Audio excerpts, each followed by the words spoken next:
Hey everybody, what's going on? This is Ryan with West Coast Stamp Company and stampcollectors.us. Today we're going to be looking at an order that I submitted to William Crowe, the expertizer.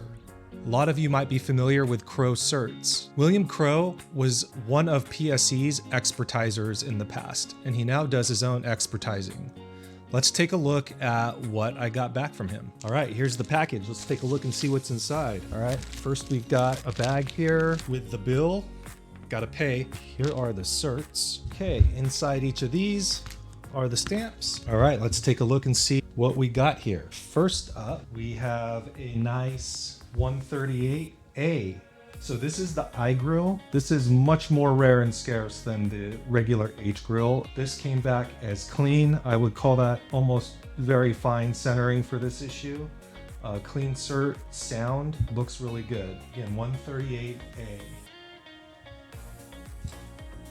Next we have a 312. This one is regummed, but nicely centered and sound. Next we have a Scott number 3. This one is genuine. It does have a small crease in the top left margin that clears the frame line. That's an important note, that it clears the frame line, because you can technically trim an imperforate stamp, cutting off the fault, and you would be left with a sound stamp. So as long as the fault isn't within the design, usually you'll ignore those faults in terms of affecting the value of the stamp. It does affect the grade though, because you would then essentially be trimming down an imperforate stamp and it would go from, say, a very fine to a fine grade and still affect the value. Next we have a 79.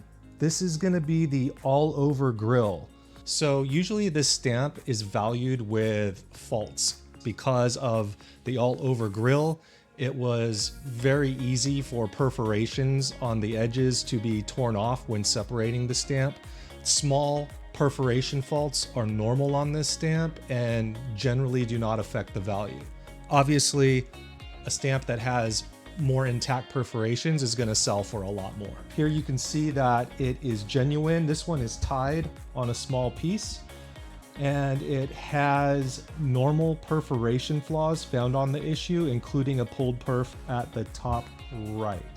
So again, this is normal for this issue. I would say it doesn't affect the value that much. Next we have a Scott 120. This is the pictorial issue, 24 cent. This looks to be fine centered. It has a nicely struck circle of wedges red cancel. The red cancellation on this issue brings a huge premium value of $500 on top of the catalog value. So we have a nice example here that has a nicely struck red cancel on a sound stamp. Next up, we have a Scott 353. So this is a Washington coil guide line pair. This is going to be a flat plate printing, which means that these are faked a lot. So a certificate is usually required when buying or selling this stamp. This came back as authentic, genuine, with original gum and a hinge remnant. So again, this is well-balanced margins, fine to very fine, and it's sound. A nice example of a flat plate coil line pair. All right, next on the list, another flat plate coil line pair. So this is a 3 cent Scott 394. This one is original gum, also previously hinged, and it's sound. Again, fine to very fine centering. Okay, next we have another flat plate. This one's Scott 445. This one is just a pair. It's not the line pair. Again, the line pair has a line down here, and that was a marker from the plate printing that was visible on some of the stamps within a coil. They are more sought after and hold a higher value than just the regular pairs. So this 445 is a regular pair. It is previously hinged, sound, and authentic. All right, next up we have a graded item. This is a 454. So now this is going to be a rotary press issue. These were not faked as much because the design measurements are different than the flat plate printings. So you typically don't need a certificate to buy and sell rotary press coils. These stamps were a different width in height than the regular flat plate printing.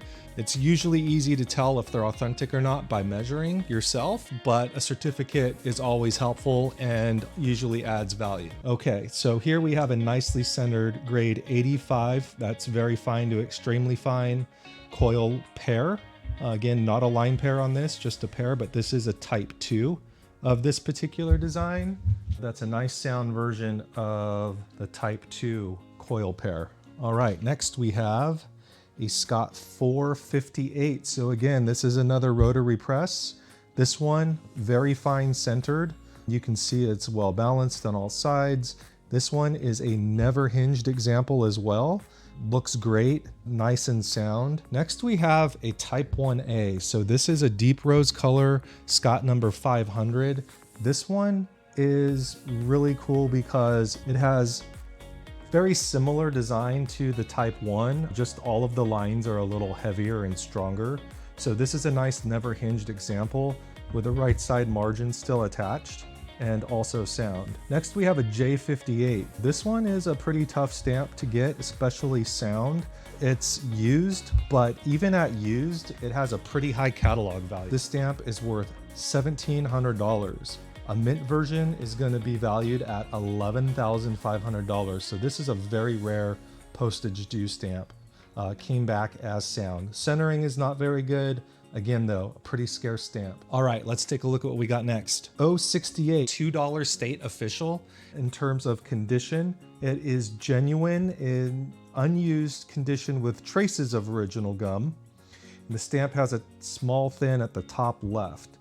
This stamp also, there are reprints of it. Usually they're pretty easy to tell. The fakes will say facsimile in the top here, in between the Department of State. And also there's just some reprints of these that are pretty noticeably different when you look at their design compared to an original. All right, last up, we have a J52A. So this J52A is never hinged. It's well centered. I'd call it maybe fine to very fine, and sound. So this is the dull rose perf 10 with a single line watermark. That's going to be watermark 190, and it is a sound never hinged example.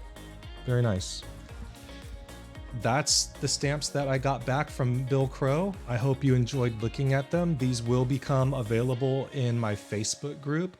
Just go to Facebook and look up US Stamp Shop, and I sell 75 premium stamps just like this every week. These stamps will be on there. Hopefully some of you guys need these in your collection, and hope you like the video. Thanks. Make sure to subscribe to see more stamp collecting videos just like this.